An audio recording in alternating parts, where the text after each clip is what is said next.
돌려받지 못한 전세 보증금이 지난해에만 1조 2천억 원이라고 합니다. 경찰이 지난해 여름부터 전세 사기 특별 단속을 했는데 피해자 절반은 20, 30대였습니다. 상대적으로 저렴한 빌라에 사는 서민들에게 피해가 집중됐습니다. 최연수 기자입니다.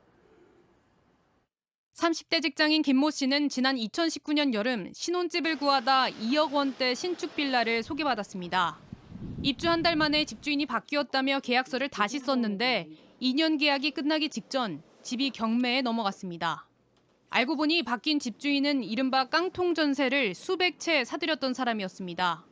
보험을 통해 9달 만에 겨우 보증금은 돌려받았지만 세입자로서 불안함은 여전합니다. 전세 사는 한은 이런 걱정거리를 계속 안고 살아가야 될 텐데 세입자들은 전혀 모를 수밖에 없는 상황들이 너무 많아서. 경찰은 지난해 7월부터 전세 사기 특별 단속을 벌였는데 피해자 중 절반은 김 씨 같은 20, 30대였습니다. 돌려받지 못한 전세 보증금은 지난해에만 1조 2천억 원으로 이전 해의 2배였습니다. 이 중 경찰이 수사해 검찰로 넘긴 사건의 피해 금액만 2,300억 원이 넘습니다. 1인당 피해 금액은 1억 원대, 주택별로는 빌라가 가장 많아 서민층의 피해가 집중됐습니다. 특별 단속 기간을 6개월 더 연장하기로 한 가운데 정부도 추가 대책을 내놨습니다.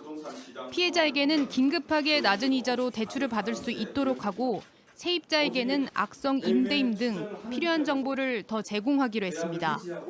JTBC 최연수입니다. 전세 사기 피해자들은 경매 절차를 거치며 보증금마저 날리는 수렁에 빠집니다.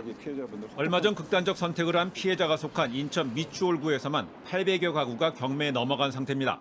작심하고 사기치는 사람들 뛰고 날아다니는데 대책은 좀 걷는 게 아닌가. 가장 중요한 것은 자기들이 물린 돈을 어떻게 이게 회수할 수 있느냐 이거 아니겠어요? 예. 예를 들어서 떠안는 경매를 할 때 다른 채권자들한테 물려있는 이 우선순위가 안 돼가지고 여기에서 뭐 회수를 못한다든지 이럴 때는 경매를 뭐 연장할 수 있도록 한다든지 네. 경매 자금에 대한 대출은 안 되잖아요. 이거를 살 때는 대출을 해준다든지 예. 이런 더 강력한 대책을 해야 되겠다고 저희가 검토 중이거든요.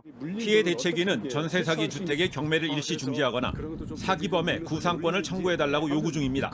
이걸 하려면 법무부나 금융이랑 워낙 반대하는 내용들이라 사기당한 그 금액을 회수를 하든지 아니면 그 집을 경매로라도 일단 물건이라도 대신 안을 수 있도록 한다. 이 부분에 대해서 좀 더 지원책이 필요하겠구나. 그래서 저희 지금 심각하게 의논 중입니다. 안전장치를 마련하고 부작용은 또 막아야 되니까 서로 머리를 맞대고 최선의 방안을 짜내야죠.